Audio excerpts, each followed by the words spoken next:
বন্ধুরা তোমরা এখানে দেখতেই পাচ্ছ আমার এই ভিডিওতে প্রায় 6,65,000 কিন্তু ভিউ এসেছে। দেখতে পাচ্ছ 6,65,000 ভিউ এসেছে এবং এটার একটা রেস্ট্রিকশান পড়েছে নান শর্টস পলিসি। এটার মানে কি এবং এটাকে কিভাবে রিমুভ করা যায়, এটা আসলে কি হয়? প্রথমত আমি বলে রাখি যে এই ভিডিওটাকে ভাইরাল করার পেছনে কিছু হাত রয়েছে। সেটা যদি তুমি জানতে চাও যে আমি কি কারণে ভিডিওটা ভাইরাল করেছি, তাহলে আমার ভিডিওর নিচে কমেন্ট করবে, অবশ্যই পরবর্তী ভিডিও এটা নিয়ে বানাবো।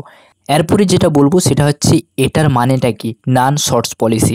এটার মানে হলো আমার এই ভিডিওতে কপিরাইট ক্লেম এসেছে। আগে আসতো এখানে কপিরাইট ক্লেম, এখন নতুন নিয়ম করে দিয়েছে এখানে কপিরাইট ক্লেম না এসে নান শর্টস পলিসি এই লেখাটা আসবে। তো এটার জন্য ভয় পাওয়ার কোনো কারণ নেই, এটা খুব সিম্পলভাবে সাধারণভাবে এটা রিমুভ করা যাবে।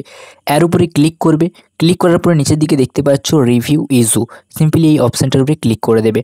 দেখা দেবে যে কত দূর থেকে কত দূর পর্যন্ত তোমার ভিডিওটাতে কপিরাইট এসছে। আমার কিন্তু ভিডিওটা এতটা থেকে এতটা পর্যন্ত কপিরাইট ক্লেম এসেছে।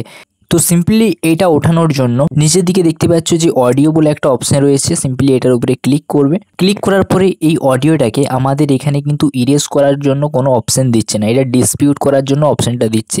তো আমি সিম্পলি এখানে ক্লিক করলাম, এইখানে ক্লিক করলাম, নেক্সট করলাম। এটা ফেয়ার ইউজ এটার আন্ডারে আসছে, তার জন্য আমি এটা সিলেক্ট করে নেক্সট অপশানে ক্লিক করে দিলাম। আবার এটাকে অন করলাম, নেক্সট করলাম। তো এখানে আমাকে কিছু প্রসেস অ্যাপ্লাই করতে এবং তোমরা আরও একটা প্রসেসে এটা তুলতে পারবে। তো সিম্পলি এটার উপরে ক্লিক করার পরে এখানে দেখতে পাচ্ছ যে ইরেজ সংটা রয়েছে। তো সিম্পলি ইরেজ সঙের উপরে ক্লিক করে এই সংটাকে ইরেজ করতে পারবে, তাহলে দেখবে তোমাদের এই কপিটা উঠে গেছে। ভিডিওটা যদি ইনফরমেশন মনে হয় অবশ্যই একটা লাইক করবে, চ্যানেলে সাবস্ক্রাইব করে রাখবে। বাই।